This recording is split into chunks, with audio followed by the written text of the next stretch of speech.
અમરેલી કોંગ્રેસ કાર્યાલય ખાતે પ્રધાનમંત્રી પાક વીમા યોજનાનો કથિત કૌભાંડ બાબતે માહિતી આપવામાં આવી હતી। ત્યારે બાબતે કિસાન કોંગ્રેસના ચેરમેન પાલ આંબલિયા, વિરજી ઠુમ્મર અને જિલ્લા કોંગ્રેસના પ્રતાપ દુધાતે માહિતી આપી હતી। કિસાન કોંગ્રેસના ચેરમેન પાલભાઈ આંબલિયાએ માહિતી આપતા જણાવ્યું હતું કે સરકારે પાક વીમામાં મોટો ભ્રષ્ટાચાર આચરવામાં આવ્યો છે।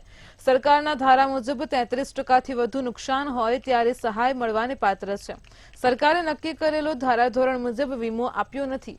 પાક વીમા ભ્રષ્ટાચાર થયો હોવાની શંકા જતા જૂનાગઢ અને અમરેલી જિલ્લાની માહિતી માંગવા છતાં ન મળી। ત્યારે અમરેલી જિલ્લાની માહિતી મેળવીને વીમા કંપનીની શાંત કાઢથી કરોડો રૂપિયાનો ભ્રષ્ટાચાર થયો હોવાનું બહાર આવ્યું છે।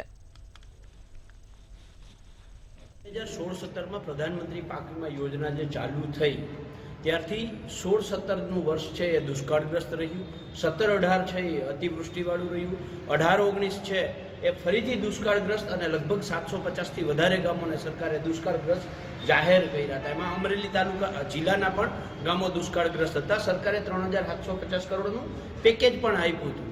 19-20 છે એ અતિવૃષ્ટિ થઈ, કમોસમી વરસાદ થયો। ગુજરાતના વિવિધ જિલ્લાઓમાંથી 24 કલાક 72 કલાકની અંદર ખેડૂતોએ 7,50,000 ખેડૂતોએ પાક નુકસાનીની અરજીઓ કરી હતી। 4 વર્ષ કુદરતીની આપતીવાળા રહ્યા, તેમ છતાંય પાક વીમો છે એ ખેડૂતોને જે મળવો જોઈતો હતો એ ન મળ્યો।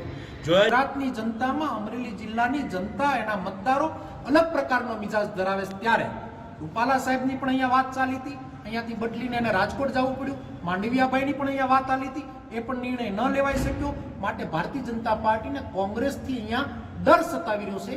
માટે બેકફૂટ ઉપર ભાજપ લડી રહી છે અને અમે અમારું કામ કરી રહ્યા છીએ। અમારો આજનો એક જ સવાલ છે કે જે ગુજરાતની જનતાને, ખેડૂતોને પાક વીમો જે આ લોકો ભ્રષ્ટાચારીઓ ખાઈ ગયા છે એ જનાર લોકો અપાવશે કે કેમ?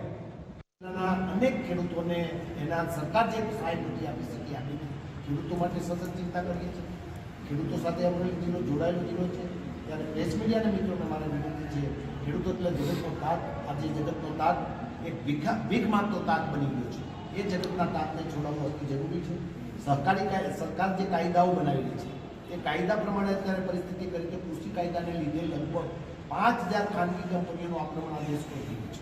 ઈસ્ટ ઇન્ડિયા કંપની જેવી રીતે આક્રમણ કરીને આ દેશને બરબાદ કરવા માટે કર્યું હતું, તેમ આપણી આ ઈસ્ટ ઇન્ડિયા કંપનીના ગુલામ હતા। હવે કૃષિના ગુલામ કરવા માટે જો કોઈ પાપ કર્યું તો ભારતીય જનતા પાર્ટીના દેશના વડાપ્રધાન નરેન્દ્ર મોદી આ પાપના મોટા ભાગીદાર છે।